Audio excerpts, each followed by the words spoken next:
I know how excited you probably are to move to Central Washington or purchase a vacation home in the area. But hold your horses, you're gonna wanna watch this video because today we are uncovering homes I would never buy in Central Washington. Although we don't have some of the moisture problems such as mold and rot that you see commonly on the west side of the mountains, we do have some very particular things that relate to the area. Stick with us as we uncover some of these hidden issues that happen in Central Washington. This video is sure to save your pocketbook and headaches for years to come. The first home that I would never buy in Central Washington is really a trend and something I really like looking at. That home is a home with a flat roof. We're seeing these types of homes being constructed all over the area, but they can really be a problem in areas with heavier snow loads, such as Snoqualmie Pass, the Elum area, Lake Wenatchee, Leavenworth. The other problem with having a home with a flat roof is water just can't wick away that quickly. You're most likely going to have some sort of vinyl torch down type roof, and these get punctures or the seals start to fail, and water has to go somewhere. It ends up finding its way through these crevices and down through your walls. If I was looking for a home in an area that has heavy snow load, I would definitely be looking for one with a steep pitched roof. Also, the less pinch points and angles that that roof has, the less likely you're going to get a snow dam. The next home I would never buy is a home in a bad location. And just like any city, a bad location can be next to a freeway or a home with a lot of road noise. You know, you might be okay with that, but down the road, it might become a nuisance. And it's really going to impact the resale of your home.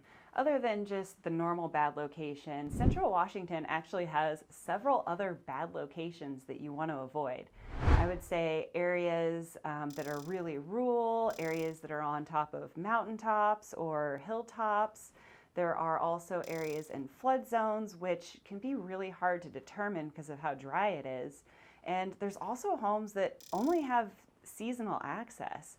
We'll tap into a little bit of each of these areas. The first area I want to touch on is an area in a really rural, remote area. Now, this can offer a lot of privacy, and I understand the attraction around it, but here are some of the problems. If this home happens to not be zoned in a fire district, you have a good chance of losing your fire insurance, and homeowners have been losing their insurance all over Central Washington. Even though the home can have insurance now, it's not necessarily guaranteed for the future. This can become a real problem with reselling your home. The next reason why rural homes have more challenges is if you need any sort of help, whether that be an electrician, a plumber, landscaping, it's really tough to get somebody to come out to your property. These contractors have so much work inside town that you kind of get bumped to the back of the list, and you're going to have to make a lot of phone calls to find the person that's going to come out to you. Even if you do find a contractor that's willing to come out and make that drive, be prepared to open up your pocketbook because they're going to be charging you for all of their travel time. The next home that I would never buy is one on a hilltop, and this is a very attractive place for a lot of people because of the spectacular views that you get. Central Washington has so many views, whether you're looking at the Cascades or down the Columbia River or over Lake Chelan. But the problem is the wind. These areas, especially ones that don't have any sort of protection around them, get so much wind that it makes your yard unenjoyable. You can't use it. The wind gust that happens on top of these hills can be so strong they're going to blow your patio furniture right down the hill. Now, not every home on a hilltop has these problems. There are areas that have a little bit more protection, and some homes have been really positioned well onto the hill to work as the wind block for you. This is really all going to depend on the very specific location that you're looking at and the home. The next home I would never buy is a home in a flood zone. And you might think, flood zone, Central Washington, well, they're kind of hidden, and FEMA is the one who tells us where these flood zones are. They're usually labeled as a 100-year or a 500-year flood zone, which means a flood can happen once every 100 or 500 years. But let me tell you what, Your mortgage company, your lender, is going to require you to have flood insurance on these homes, and it can be very expensive. I've seen FEMA offer policies that have been over $6,000 a year. My advice, shop around. You can find it at a much more affordable cost. Flood zones in the Kittitas County area is fairly obvious. Pretty much anywhere surrounding the Yakima River, you're probably going to see a flood zone. In the north central Washington area, it gets a little bit more complicated because these flood zones is determined as if there was a massive rainstorm, where would this water go? We can help you determine where these flood zones are, and we'll be sure to check them when you're looking at your home. The other home with bad location is going to be a home with seasonal access, and we see this quite a bit in the Elum, Snoqualmie Pass, Leavenworth area. This doesn't necessarily mean that you can't access your home in the wintertime. It just means you're going to need a snowmobile or ski in. The one thing that really concerns me about these homes is if anything went wrong, you're not going to be able to get anybody up there to help fix it. All right, since we talked a little bit about location, I want to talk a little bit about the land. And this is where Central Washington is vastly different than the West Side. We have a ton of orchards in the area. And I personally would never buy a property with an orchard. Let me tell you why. The first reason I would never buy a property with an orchard is mostly because those trees have to be taken care of every single year, whether you want to farm it or not. And this has to do really with the entire ecosystem of the area. If you have one orchard that is attracting rot or bugs, it's going to spread to other orchards. So if you don't take care of it, the county is most likely going to fine you, and in worst case scenario, they're going to take care of it for you and give you a hefty bill. I have heard of some of these fines and bills being as high as $10,000 a year. The second reason why I would never buy an orchard is because there's a good chance the land's contaminated with lead and arsenic.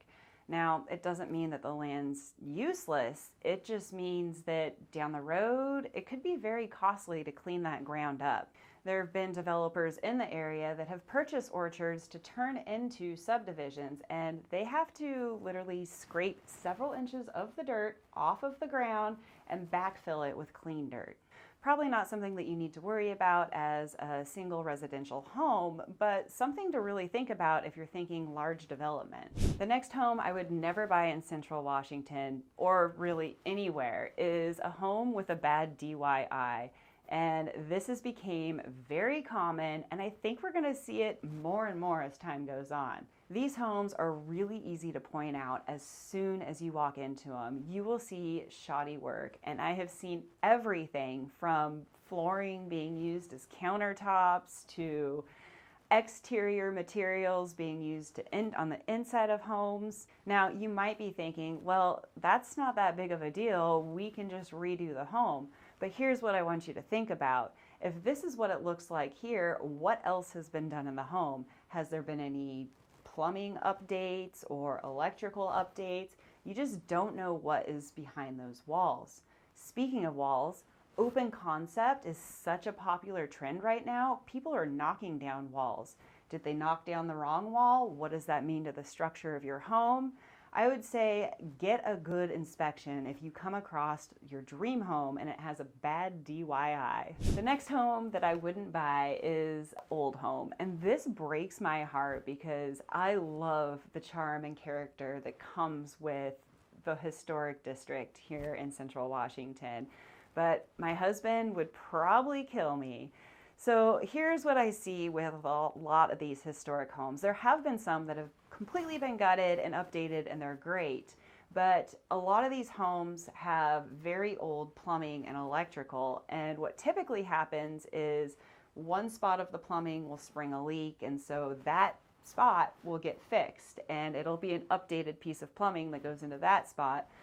But the rest of the house still has old plumbing. It is very common to walk through an old home here in Central Washington and see cast iron to copper to PEX.